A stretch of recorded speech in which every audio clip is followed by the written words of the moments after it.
Chers élèves, bonjour. Je suis Ndjekoskajmé Patrice, professeur de français du secondaire. Bienvenue à la suite de notre cours qui porte toujours sur le cahier de retour au pays natal d'Aimé Césaire. Nous sommes là toujours dans l'analyse de l'œuvre. Et la dernière partie, dernière station, comme on l'a dit ainsi, c'est la libération de l'homme, notamment de l'homme noir. La dernière étape, donc, se termine sur une note d'espoir. Voilà, c'est ça.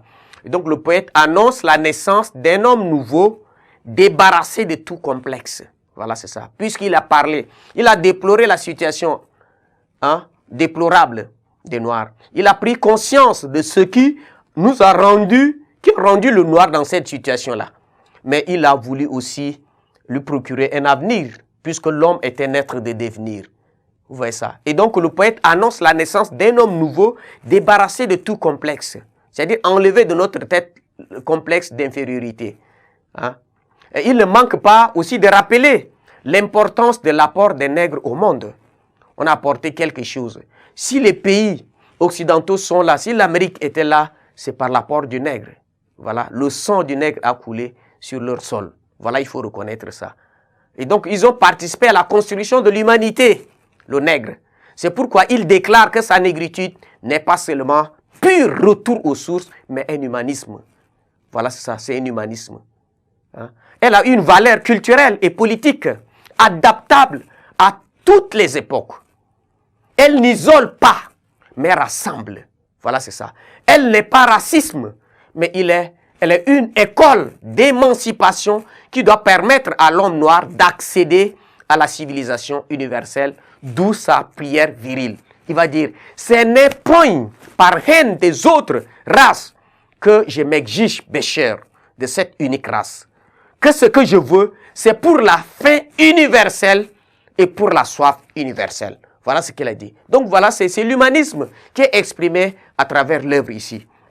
Donc Aimé Césaire va conclure en ces termes. Préservez-moi de la haine.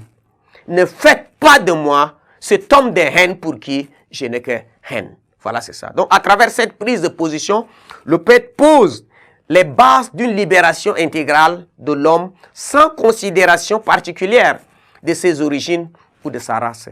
C'est une volonté de postuler un monde de fraternité et de solidarité universelle. Voilà, c'est ça. Donc c'est l'humanisme qui est exprimé ici. Lorsque les Africains, ce qu'ils revendiquent, c'est être considérés comme des hommes à part entière, mais pas comme des hommes entièrement à part. Non, ce n'est pas que cela. Et donc on le fait dans l'ultime désir d'être considérés et de vivre comme des humains. Les animaux qui sont en brousse ne se bousculent pas comme des fois des hommes. On a le même sens. On a le même sens. On a les mêmes sentiments. Et comment on peut se considérer meilleur que l'autre. Voilà, c'est cette tendance-là que vous voyez. Ce qui se développe aussi dans nos pays, nous. Et donc voilà, il faut d'abord que les gens s'unissent pour pouvoir faire face à l'ennemi commun. Ce que nous avons vu dans la tragédie du roi Christophe, que face aux Blancs, à part le passé, on était réunis autour de l'idéal commun. Mais après, voilà, entre nous, on se déchire. Donc voilà ce que Aimé Césaire propose ici. Ça, c'est un appel à vivre l'unité, à vivre l'amour, à vivre comme des humains. C'est pourquoi ce qu'il fait, on dit, c'est pour une fin universelle et pour la soif universelle. Dans tous les côtés du monde ici, l'homme souffre. Il y a des blancs aussi qui souffrent, il y a des noirs qui souffrent. L'homme est devenu loup pour l'homme. Donc voilà, c'est cette tendance-là que nous devons comprendre. Et il dit, il n'a pas fait, comme nous avons vu dans les autres œuvres, dans l'autre, l'étudiant de Soweto, c'est dans l'amour qu'il a agi.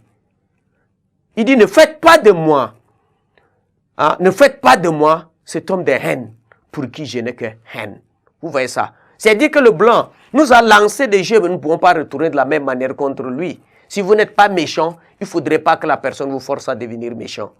Vous voyez, c'est ça la question. Donc on laisse les autres. On réagit par rapport à ce que nous avons suivi, mais nous ne développons pas cette même tendance, ce même ressentiment que ce que lui il envisage au fond de lui pour nous faire du mal. Donc c'est la revendication de nos droits, de notre dignité pour être considérés comme des hommes à part entière, mais pas des hommes entièrement à part. Merci de votre attention.